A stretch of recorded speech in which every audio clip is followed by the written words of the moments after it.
I much prefer, even in the context of psychology, I much prefer to talk about world politics or religion than the incest in my family. Now, anybody who knows me knows that I have been dealing with repressed memories of molestation in my family since my late teens, about the time that my parents decided I needed psychiatric treatment. Now, there was a point where my sister Jackie was deep in her alcoholism and or her heroin addiction, and she was having flashbacks, and she was talking openly about being molested sexually by myself and my dad. And at that point, I wasn't even remembering as much as she was. I had already started talking about it years before, which did not go over well with my family, of course. And but when she started talking about it, deep in her addiction, she started to tell me things that I didn't even remember. And I told her as much. I said, well, I don't remember that. I'm not saying it didn't happen, but that's not what I remember.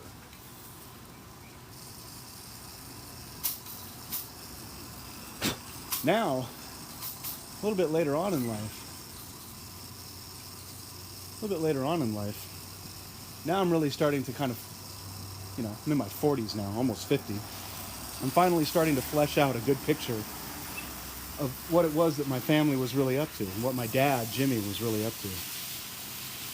Which, he was just an American gangster doing his daughter. And his son tried to bust him. The only way his son could think of busting him at the time, because it was such a terrifying thing for a 17-year-old kid to start to uncover about his family, especially within the context of all of the social violence that I had already been encountering most of my life, just living in a place where it really was very uncool to be a Jewish person of Jewish descent whatsoever. Very uncool. And uncool to not be a bad kid, right? I always hung out with the cool kids, not really realizing that they were supposed to be the bad kids. I never really put that together. I just thought people were people, and some were cool, and some were kind of dorks. And anyways, I've tried for years and years and years and years, quite unsuccessfully, to get Zach and Jack, my youngest sister of my two younger sisters, and my little brother, to talk about the incest in the family. And have not been very successful. And today was a miserable failure in trying to get them to talk. An absolutely miserable failure. I'm very, very upset about that. And again, I'm going to repeat this because it bears repeating. There was a time when my sister Jackie, deep in her addiction, was having active flashbacks. And she began to tell me even more than I already knew or suspected about the molestation. And I tried to talk to her about it on many occasions, but for whatever reason or reasons, either she didn't trust me, or she was afraid of my parents or their partners, both civilian and non-civilian, shall we say. So if you want to know why my mom is so upset that she tries to hurt me with her car after my surgery, why she's so upset about me in general, that's why. Was my dad the dope man? Did my dad have his whole rotten fruit business with giant trucks going in and out because he was a dope importer?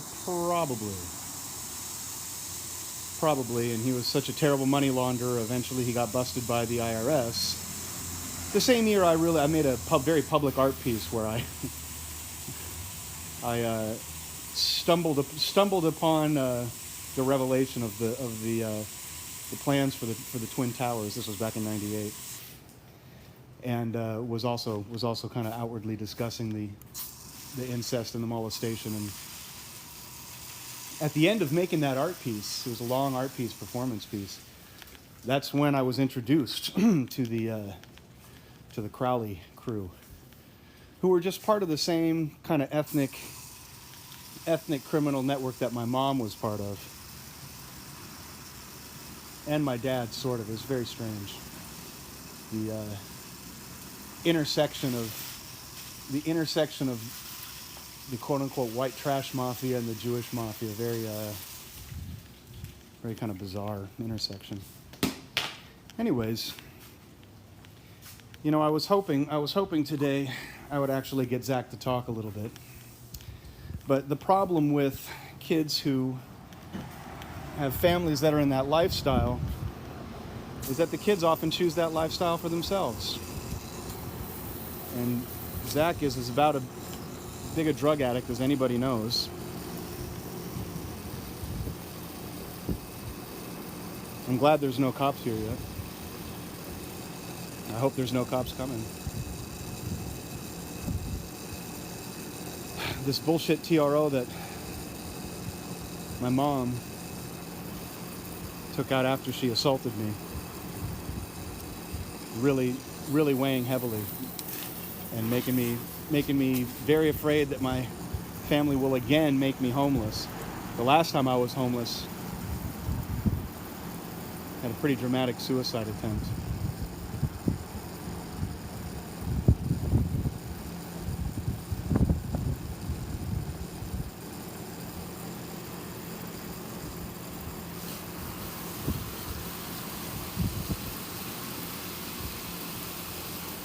But of course, being homeless just made me very, very easy to victimize. Being homeless is like being in prison with less structure, less food, less sleep.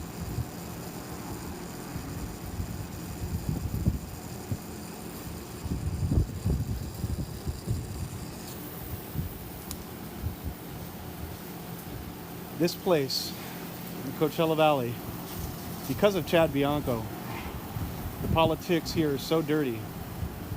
I'm going to have to spend the rest of the day on the phone dealing with the dirty politics. I haven't left my house since my surgery because I'm terrified of becoming homeless again because of how dramatic my suicide attempt was.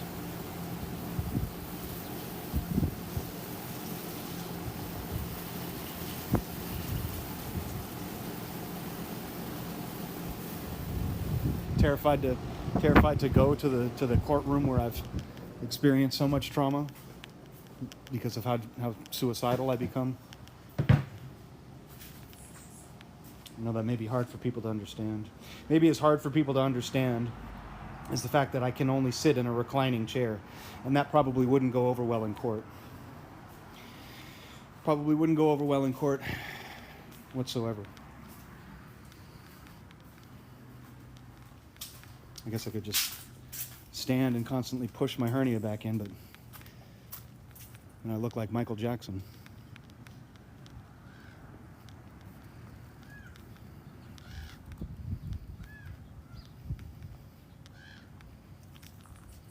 Anyways, I hope that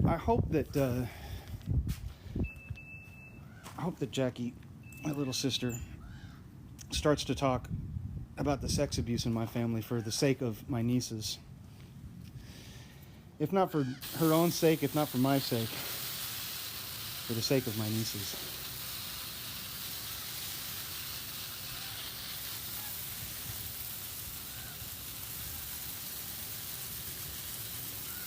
Now, I've been thinking about Brian Kelly, the best musician I ever knew in my life. Hands down the best musician I ever knew in my life.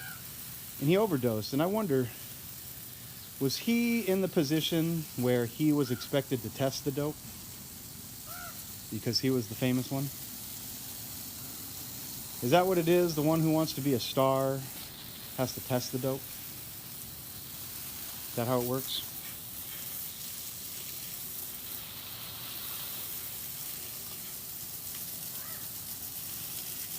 So if someone overdoses, it's not going to be the dealer.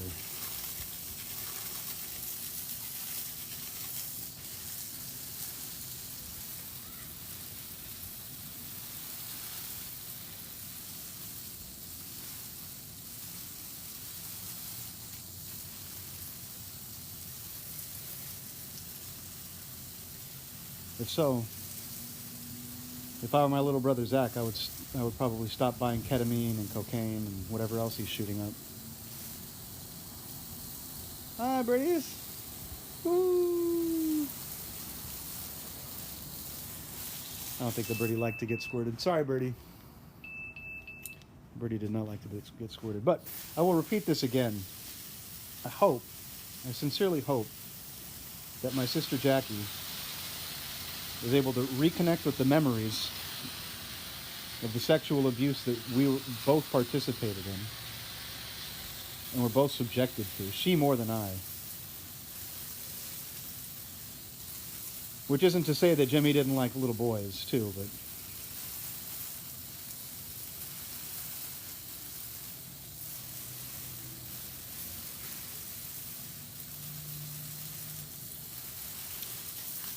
I don't remember it.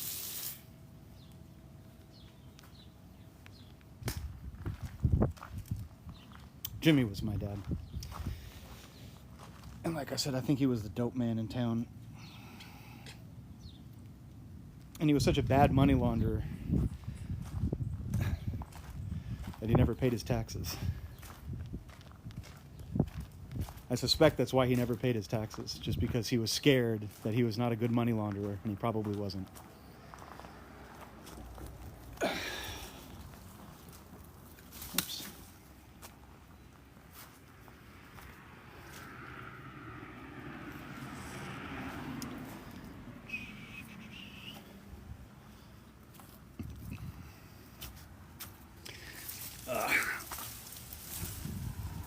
I might come out and trim plants today. I don't know.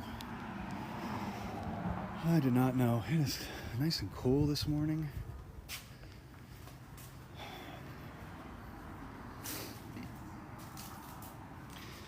It's so frustrating to be so close to getting some kind of justice and yet so far away because the other victims are not as cooperative.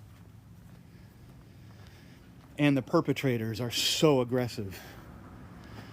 Really, that's going to be your problem if you're dealing with victims and perpetrators, is that the victims are going to be reluctant to cooperate precisely because Sandy's a reckless driver.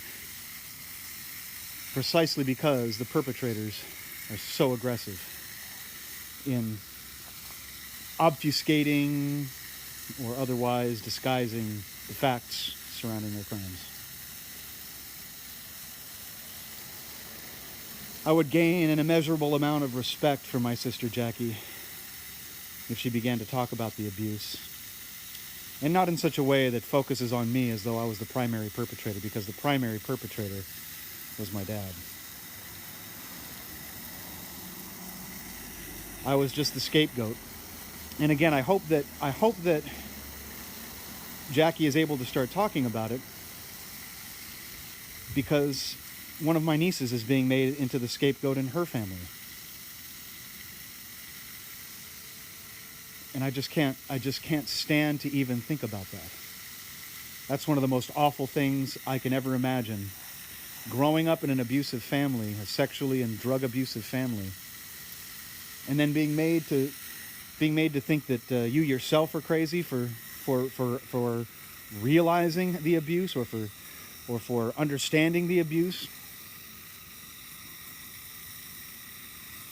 And then to be treated like a crazy person for the rest of your life, and to be so alienated from the truth that you become very dysfunctional. So I certainly hope that Jackie starts to talk about the sexual abuse, and if she doesn't, I hope she loses her job, and she's got a nice job.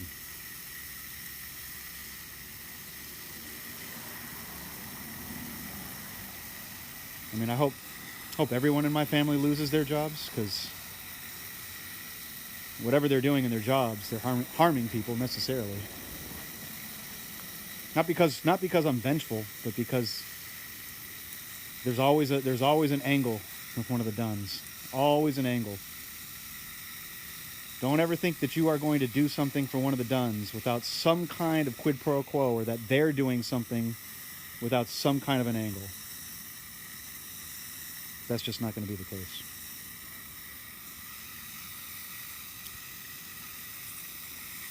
Soul junkies, I guess they would refer to themselves as. I would refer to them as people with damaged souls.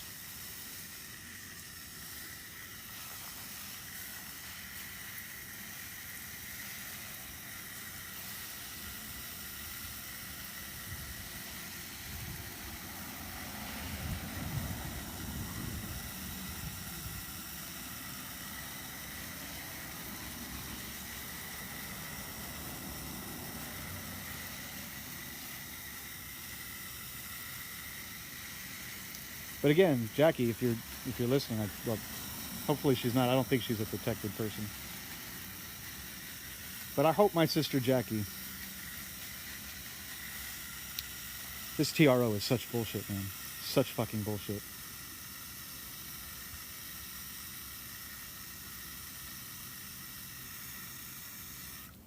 The only purpose is to discredit me, or prevent me from talking.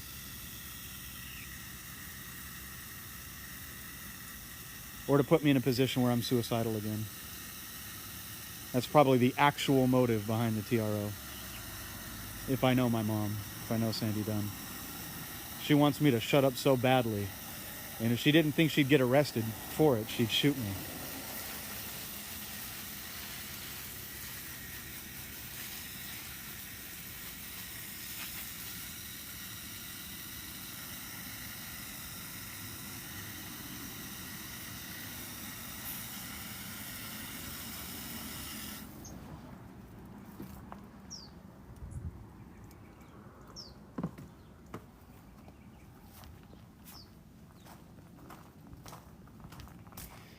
Because Sandy Dunn didn't fucking take care of her kids. She just fucked them.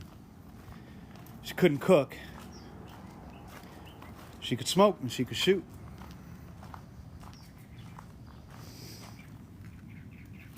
That's what they say about her anyways. I don't know at all what that means.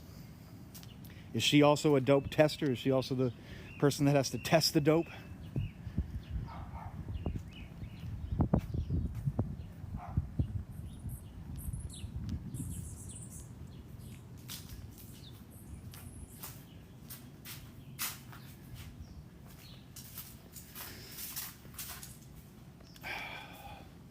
I don't know junkie culture. It's foreign to me. Foreign to me. But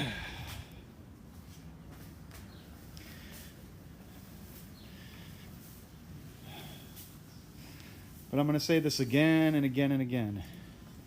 I certainly hope that my sister Jackie, who had the most dramatic drug habit in our entire family, and so understandably had the most intense flashbacks of abuse. I mean, Jackie had a suicidal, such a dramatic drug habit. Especially when she was off heroin and trying to substitute that with alcohol.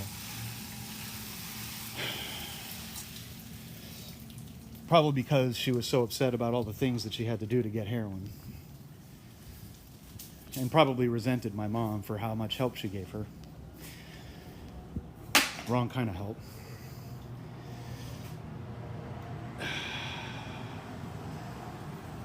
I hope she talks. I hope she talks about what she and I did and what she and my dad did. Because I don't want my niece, my other sister's daughter, younger daughter, to be scapegoated the exact same way I was, and to have her life ruined in the name of protecting my family's dirty secrets. And they are dirty. They are dirty, dirty secrets. Now I'm going to pull the trash cans in and give them a little rinse off. The title of this video is kind of funny because I'm watering the plants and the trash, and I actually am going to be kind of watering the trash. But I'm not going to wear my keffiyeh. All I wanted to talk about today was politics. Maybe a little bit of religion, but mostly politics today. Today was mostly politics, dealing with the war between the UK and Russia, which is exploding on the front in the Holy Land, and has been exploding on the front in the Holy Land for quite some time now. Right? Does everybody notice that? That's kind of the war that's going on. UK versus Russia, British Zionists versus Russia.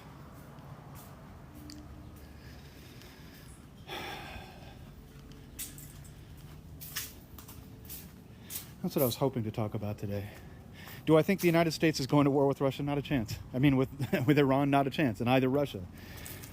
Like I always say, and I keep saying about Donald Trump, he really resents the British Zionists because he feels like they ruined America. And I'm not going to say America was all that great, but it was definitely much worse. Much worse. Because of the British Zionists. Much worse.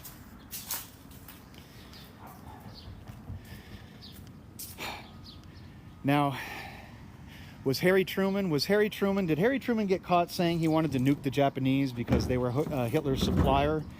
Because Hitler couldn't get radioactive materials from Africa because of his politics?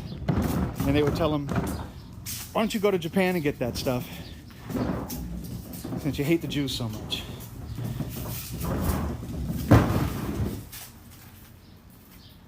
Because if I was an African warlord who was in control of a giant uranium mine, and a white supremacist came to me from one of these imperialist nations and tried to buy nuclear materials for his army, I might have told him the exact same thing. Why don't you go to Japan and get that stuff? And if that's why Harry Truman was always talking about nuking the Japanese, and that's why we had Pearl Harbor, well, that explains why he was so hot for revenge. Because Pearl Harbor was his fault, and he didn't want anybody to know.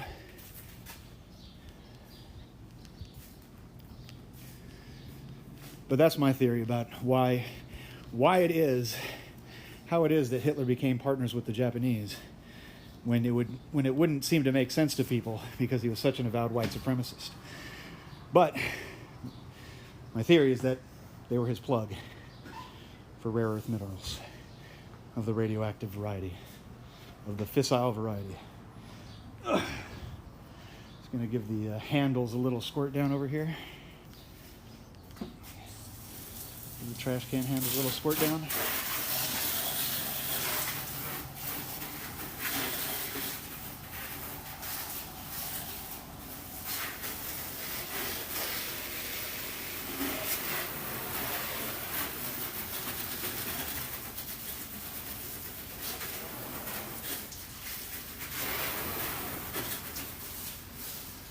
Squirting down the old trash cans.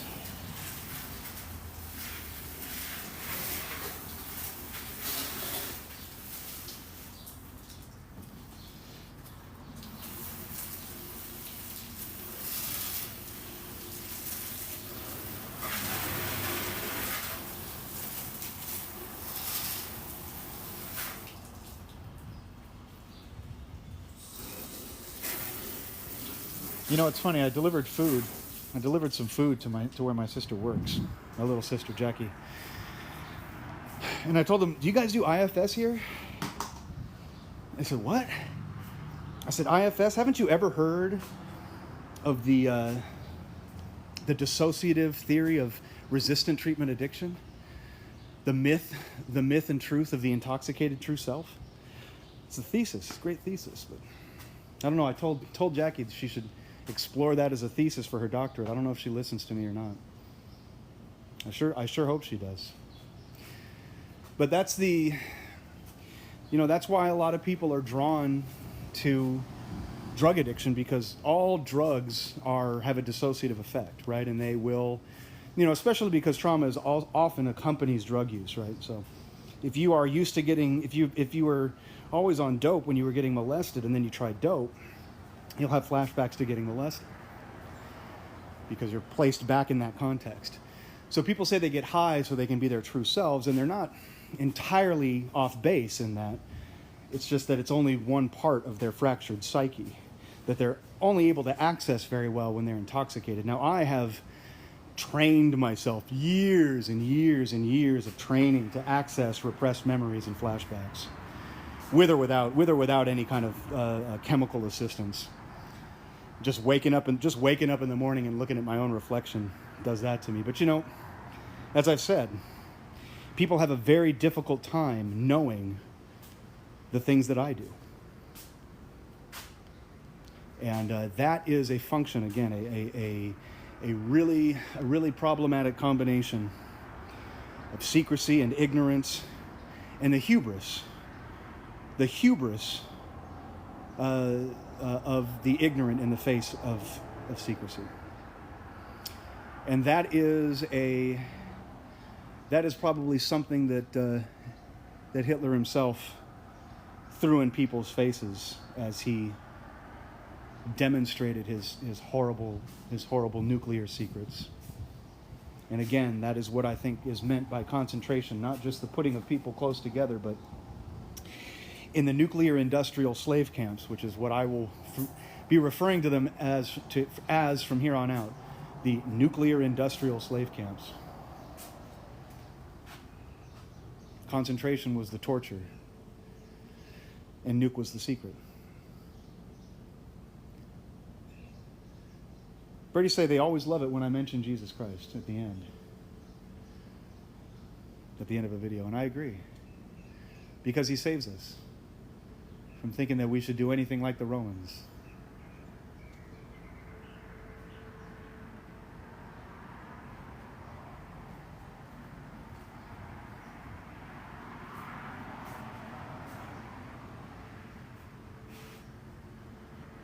Who were not friendly with the Jewish people, who were not friendly with the Pharaoh.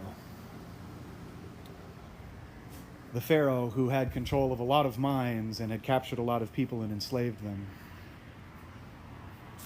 And who was a nukester. And that's what Golden Calf was, and that's what Striking the Rock was.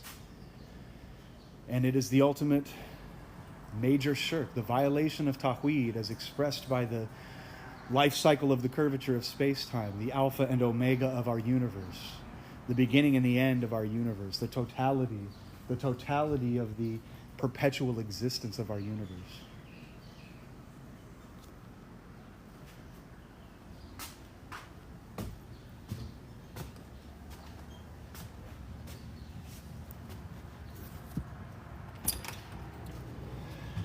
And I don't even have the bandwidth to think about reincarnation right now. Maybe later. Maybe once we are at peace.